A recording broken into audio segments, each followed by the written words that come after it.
The Washington Redskins picked North Carolina linebacker Chris Hanburger in the 18th round in 1965. But they have had few draft selections in any round that rival this one. Wasn't long before he impressed with his rock-steady play and overall knowledge of the entire defense. Soon thereafter, the Redskins became known as the Over-the-Hill Gang, and Hanburger, being far from it, spearheaded a defensive-minded team that made its first Super Bowl ever in 1972. He was voted NFC Defensive Player of the Year. Number 55 played all 14 of his seasons in all 187 games for Washington. And there is no bipartisan debate in the nation's capital over his mark left on the gridiron. His son, Chris, is proud to present his dad. He came back from a weekend trip. I think he may have been visiting my mom. And when he got back to campus, some of his friends came up and said, "Hey, you've been drafted by the Washington Redskins." And he had no idea. And so, without any fanfare, began the NFL career of Chris Hanburger, an 18th round draft pick out of the University of North Carolina. Over the next 14 seasons, from 1965 until 1978, the linebacker did not miss a game for the Redskins. He was selected to 9 Pro Bowls, still the most in franchise history. Young linebacker Chris Hanburger, number 55, metes out punishment to runners and passers alike. My dad's nickname when he played was the Hangman, and he was an arm tackler. He would come around and blindside quarterbacks, and then to see him come flying around the end, and the poor quarterback has no idea where he's able to put his arm out and basically try and rip the helmet right off the guy. He played with a tenacity and a quickness that I think a lot of linebackers did not have at that time. They didn't have the speed that he had to be able to stay in the game pretty much every play, cover people out of the backfield, make tackles at the line. In Washington, Hanburger would direct traffic for George Allen's fabled Over-the-Hill Gang. It was his job to make sure the defense was in the right place to be able to combat the offense at that time. Absolutely, he was the quarterback of the defense. And I remember as a kid hearing the clack, clack, clack of Dad watching game film over and over and over again. Oh, he's going to get hooked. He's going to get hooked. If a phone call came on a Friday night at a certain time, he didn't even need to say hello. He would just say, "Hey, Coach." And he knew George Allen was calling to talk about something that was going to happen or something about the opposing team that was coming up that weekend. Looking back, I guess there are moments where I wish I did get to see him play live. I was 5 when he retired, and my mom actually had a policy of keeping the kids out of the room when Dad was playing. So my sisters, while they may have wanted to watch their dad play, they weren't allowed to. And I knew he was a tough guy from growing up with him, but seeing him on film, it really brought out that he was an exceptional player.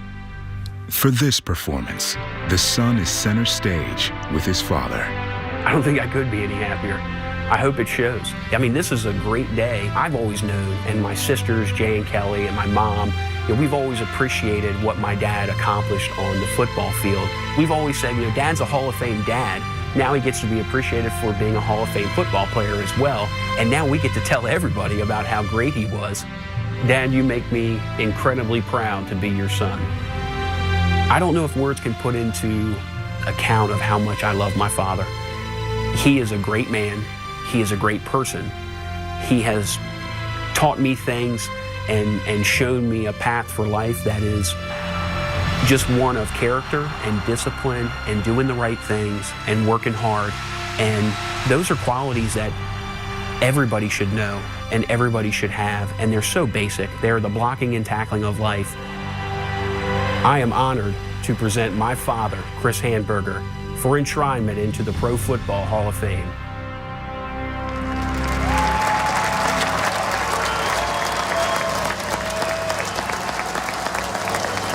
Ladies and gentlemen, presenting Chris Hanburger for enshrinement into the Pro Football Hall of Fame, his son Chris.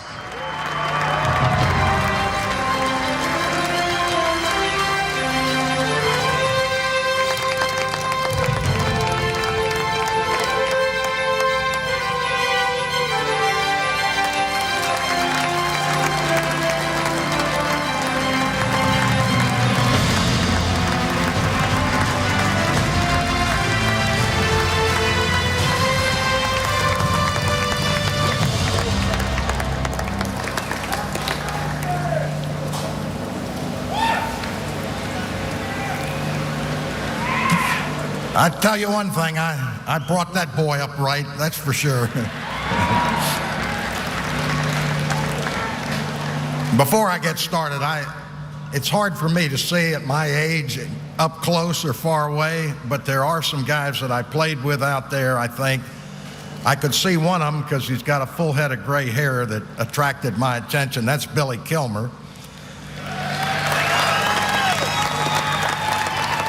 There he goes. Ron McDowell, the dancing bear, defensive end. And I think Brig Owens might be out there.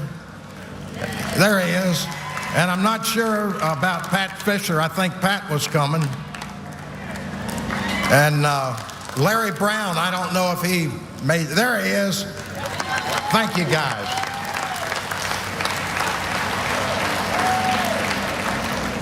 This is something that I never gave a thought to, and I'm most appreciative of it. And when it all got going, we were told that we had 6 to 8 minutes.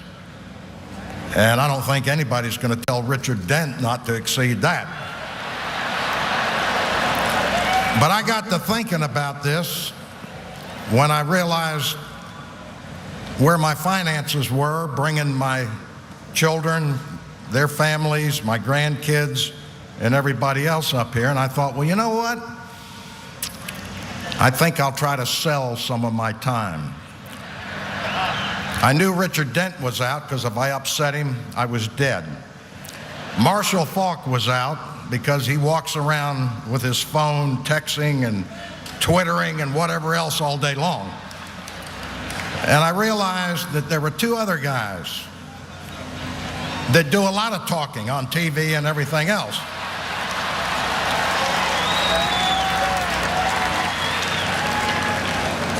I figured Shannon Sharp would be the easiest guy to start with. I closed him real quick. Put a wad of cash in my pocket. I went to the last guy, prime time.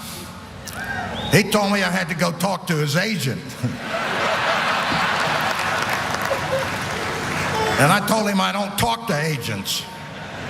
Next thing I know, he's doing all this stuff and trying to get a discount. I'm only kidding, but I congratulate all of the inductees for this year. These are great guys. These guys down here are wonderful. It's been a tremendous thrill for me. I've known a lot of these guys. I played with some of them, but I've known the names. I've never had a chance to meet guys in the Hall of Fame before like this, and for me, it's a tremendous honor. Just a great honor. And there's another guy out there, I believe he's here, Joe Mark.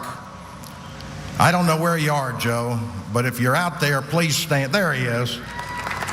This is the guy at the University of North Carolina where I went to college. Back when I was in college, you could only substitute a couple of players when the ball turned over. Other than that, you just stayed on the field and played offense and defense. And I used to go in as a sophomore and play for an All-American receiver we had. After that year, Coach Mark grabbed me and said, son, you better learn how to snap the ball. You're going to play center. And not only do you have to get it to the quarterback, but you got to get it back to the punter and for extra points. And all summer I worked on that, never did get it down very well, but that's how I got to play linebacker, because the center became a linebacker on defense. And I think it was just I think they were just running out of folks to grab when I got drafted. It was like throwing darts at a board and somebody hit my name and the Redskins got stuck with me. But I want to thank all you folks for being here. I think it's fantastic. It's overwhelming for me. I had a blast in the parade today. The folks of Canton, y'all are tremendous. And I think the support, it's just great.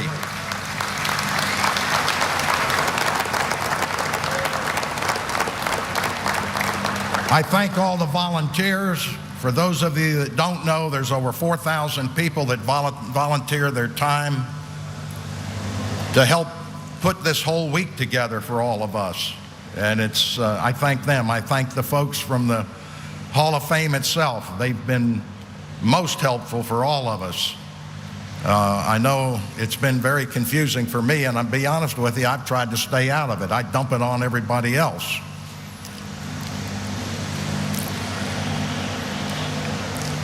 I don't understand the process to get in here at all. I don't know who's involved in the voting, the nomination, etc. But I can tell you one thing, I thank those folks very much. This is one of the greatest moments in my life, and I mean that from my heart.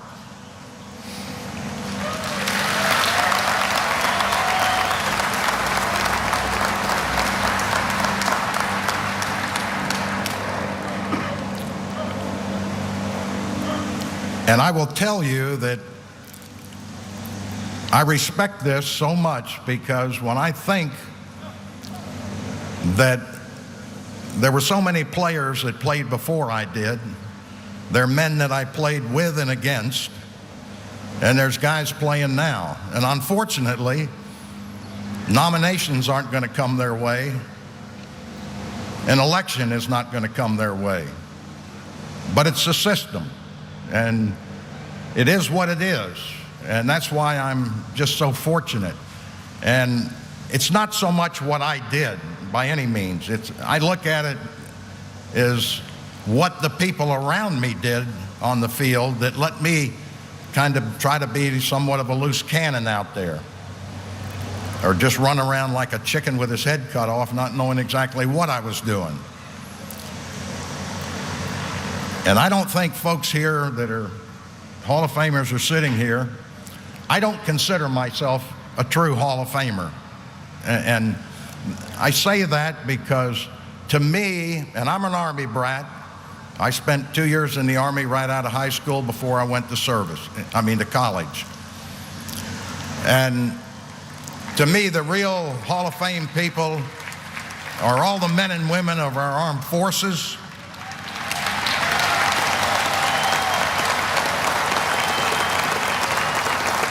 all the men and women in law enforcement, and all the firefighters, men and women.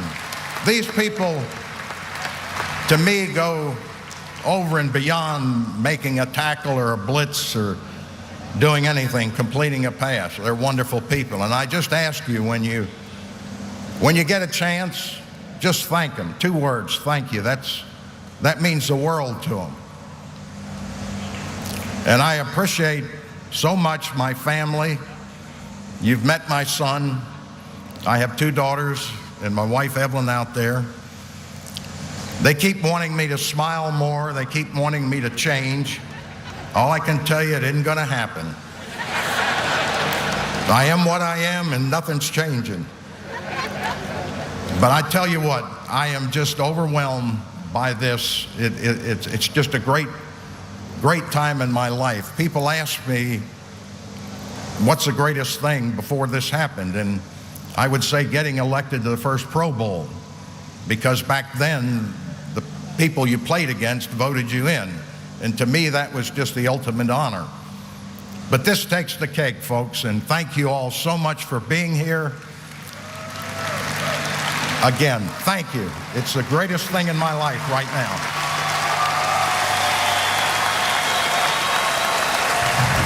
I don't think many of us had Chris Hanburger as the first instrumentee to mention Twitter, but he did it, Tommy. Yeah, and I just want people to know what a great linebacker he was. You know, that hit above the neck, that's what I patterned myself after. A lot of tight ends patted themselves after